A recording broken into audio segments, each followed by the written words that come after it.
হুন্ডাটা যখন গর্তন বার করতেছি তখন ছোট ভাই আবদার করে, ভাই আজকে কদুর আমার সাহায্য করেন না। কি সাহায্য কার্য কদুর বেরির মধ্যে কদুর খাদ্য ছোট ভাইয়ের আধবার রাখালে বলি কি আর করা, 20 কেজি বলা বস্তা একটা তোলা দিয়ে লইয়া লেছিল, এটারে নিয়ে আসতেছি গর্তন বার করে এটারে লই আনতেছি হুন্ডার মধ্যে এটারে লই কইলাম যে তুই হিসে দিয়ে আয় বা এটা লই যাই। ভাই যাই না কদুর খারাপ না কেন খারাপ আমরা হিসে দিয়ে আর কদুর লন না তোরে কি আর কান্দল এমনি বেড়া তো আর কিতা করবো। হুন্ডার হিসে দিয়ে বস্তাটা লই শাঁ করি চলি আইতেছি বেরির হারো যাইতে যে একটা প্রাকৃতিক সৌন্দর্য দেখা যায়, সৌন্দর্য দেখে তো আমার মনটা খুশিতে ভরে যায় যে আমাদের দেশে এত সুন্দর প্রাকৃতিক সৌন্দর্য। অবশেষে আমরা বেরির কাছাকাছি চলে আসলাম। আমি তো হুন্ডা দিয়ে আসতেছি, কিও ভাই আমি হুন্ডা দিয়ে আসলাম এত দেরি কিনলে কইলাম যে রোদের যে অবস্থা দেখছো তুই আস্তে আস্তে চলে আসি। আমার হুন্ডার তো নাম এত কিতা করছে বস্তা একটা হাত তুলে দিছে বস্তাটা কদূর বের হয়। কইলাম যে কিরে তুই যে বস্তাটা কানের মধ্যে উঠে দিল বস্তাটা হার করলে তুই আর কিতা খাবাবি? ভাই কিতা খাবাই আমার রান্না যা খাইতেন তাই খাবাই মাদনারে। তো আর কিতা করবো, অবশেষে বস্তাটা লই বেরিয়ে হারো আইসি। আর আমার হুতে এটা খুলতে যে কষ্ট, হুতে এটা খুলতে আমার অবস্থা খারাপ হয়ে যায়। হুতা কিন্তু খুলতে পারি না।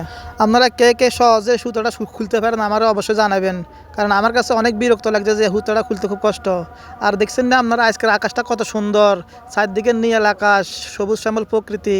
এহাকে দিয়ে আমি কিন্তু সুতোটা খুলে ফেলছি, অবশেষে সাকসেস। মাছের তো অবস্থা খারাপ, মাছে এতটা বেরিয়ে হারো আধার আনি কতক্ষণে থুরেছি আমার কত আধার দেয় না।